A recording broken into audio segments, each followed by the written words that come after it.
In this lesson, I want to introduce you to a new ES6 concept, and that's something called arrow functions, or you might also hear people refer to it as the fat arrow. Essentially, all that arrow functions are is a shorter way of writing a JavaScript function. It's not so complicated. So go ahead and fork the starting sandbox, and let's tackle this concept of arrow functions together. Now, we've already seen quite a few ways of writing functions in JavaScript, right? Let's say I had a function. Let's create a function that just squares a number. We'll take a number, let's call it x, and then we'll return x multiplied by x. That's it, simple. This is the most basic way of writing a JavaScript function, but there are other ways. So for example, if we activate our numbers array again, whenever we've needed to use a function as an input to another function, we've also seen that it's quite helpful to use an anonymous function to make it simpler and easier to read. For example, if I wanted to loop through my numbers and I call my map function to go ahead and square each of the numbers inside that array, and then I can save this to a new array called new numbers and then log it to the console. And we get a new array with each number being squared, so to the power of 2. This is basically us passing in this function as it is, and you've seen in the last lesson and many other lessons that we can simply just put a function inside the parentheses just as well. And we can even cut down on the width of our lines by deleting the name of our function. So now we have an anonymous function. And if we refresh our console, you can see it does exactly the same thing, but now it just doesn't have a name anymore. And because it lives inside another function, it usually doesn't need to have a name. It's usually easy enough to look at what it does and see its functionality. Now, arrow functions take it just one step further. It lets us actually delete this function keyword, and instead we replace it with a equal sign and a right angle bracket. So now these are the inputs of our function, and this is the body of our function. And the only thing that denotes that this whole thing is a function is that so-called fat arrow. Now, be careful with the syntax, because if you add a space there, then it's no longer a fat arrow. And if this is just a single line, that's also not a fat arrow. So it has to be the equals and the right angle bracket combined together.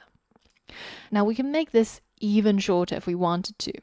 So with arrow functions, if we have more than one input, say we had an x and a y, and we simply multiplied x by y in the body of our function, then in this case, we have 2 input parameters, and we definitely need a set of parentheses around them.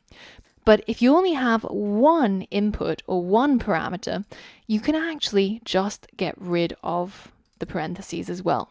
This is exactly the same as before. On top of that, if you have only a single line statement where you're only returning a single expression such as this, you can actually delete the return keyword and delete these curly braces.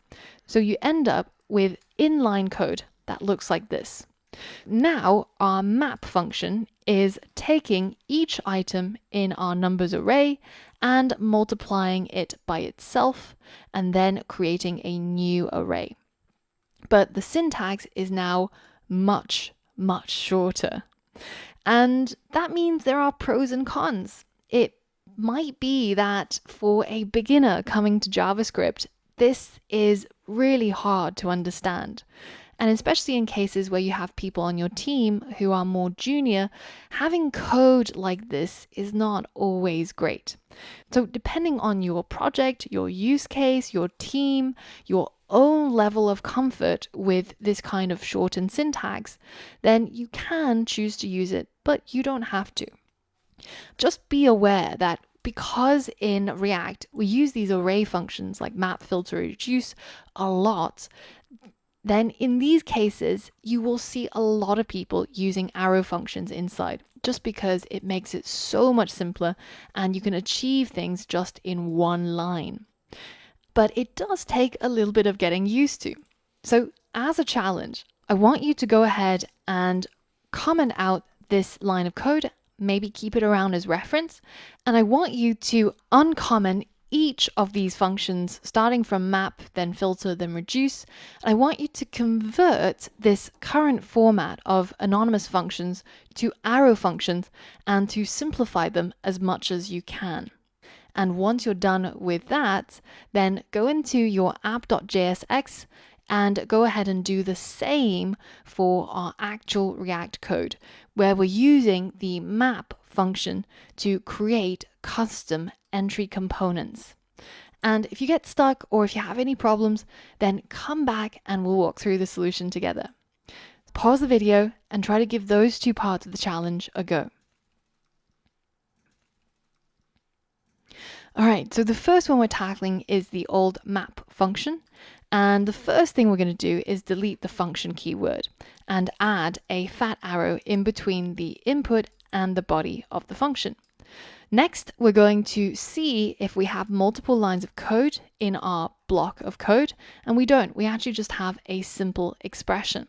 So let's go ahead and delete this return keyword as well as the curly braces and that semicolon and put it all onto the same line.